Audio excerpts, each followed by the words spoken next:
हाँ तो दोस्तों, इंडिगो पेंट के क्वार्टर 4 के नंबर्स आ चुके हैं, तो उसी के बारे में हम इस वीडियो में बात करेंगे और जानेंगे कि आपको इंडिगो पेंट के अंदर इन्वेस्ट करना चाहिए या नहीं। चलिए शुरू करते हैं।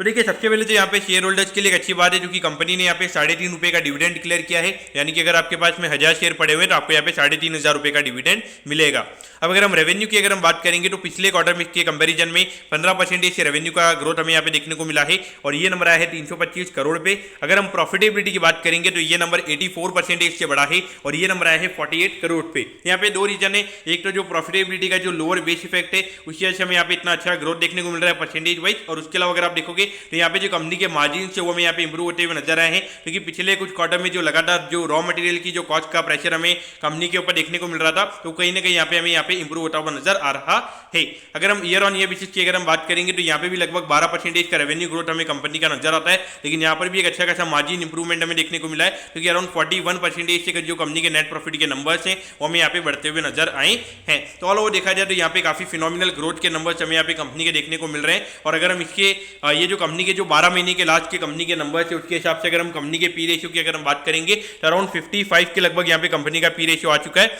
और अगर आप देखोगे लगभग अभी 1000 के लगभग यहाँ पे ये कंपनी ने लो बनाया था, तो वहां से अगर आप देखोगे 1500 रुपए के लगभग ये स्टॉक में यहाँ पे होता हुआ नजर आ चुका है। यानी कि अराउंड जो लो कंपनी ने बनाया था वहां से 50% की रिकवरी ऑलरेडी हमने यहाँ पे देख ली है। और अभी भी अगर आप देखोगे तो पिछले 12 महीने की अर्निंग्स पे यहाँ पे 55 का पी रेशियो में यहाँ पे नजर आता है, और मुझे लगता है कि अराउंड 20-25% का अर्निंग ग्रोथ हमें यहाँ पे कंपनी का ये साल के अंदर देखने को मिल सकता है, क्योंकि यहाँ पे रॉ मटेरियल का प्रेशर यहाँ पे कंपनी का काफी कम होता हुआ नजर आ रहा है। और जिस तरीके से यहाँ पे ये कंपनी के प्रोडक्ट्स है, इतना लोअर बेस इफेक्ट है कंपनी का, 1100 करोड़ के रेवेन्यू पे ये कंपनी अभी काम करती है, और पे डेफिनेटली मुझे लगता है इतना ग्रोथ देखने को मिल सकता है। तो अगर हम फॉरवर्ड पी की अगर हम बात करेंगे तो अराउंड 40 के फॉरवर्ड पी पे ये कंपनी हमें ट्रेड होती हुई नजर आ रही है। तो अगर आप देखोगे अभी बर्जर पेंट्स के नंबर आए थे तो उनके नंबर्स इतने अच्छे नहीं थे, तो एशियन पेंट्स के कंपैरिजन में यानी कि जिस तरीके से एशियन पेंट्स के नंबर आए थे तो वैसे हमें यहाँ पे इंडिगो पेंट्स के नंबर नजर आते हैं। तो मुझे लगता है कि कहीं ना कहीं यहाँ पे थोड़ा यहाँ पे ये जो कंपनी का जो पी री रेटिंग है वो हमें यहाँ पे होता हुआ नजर आ सकता है। मुझे लगता है कि यहाँ पे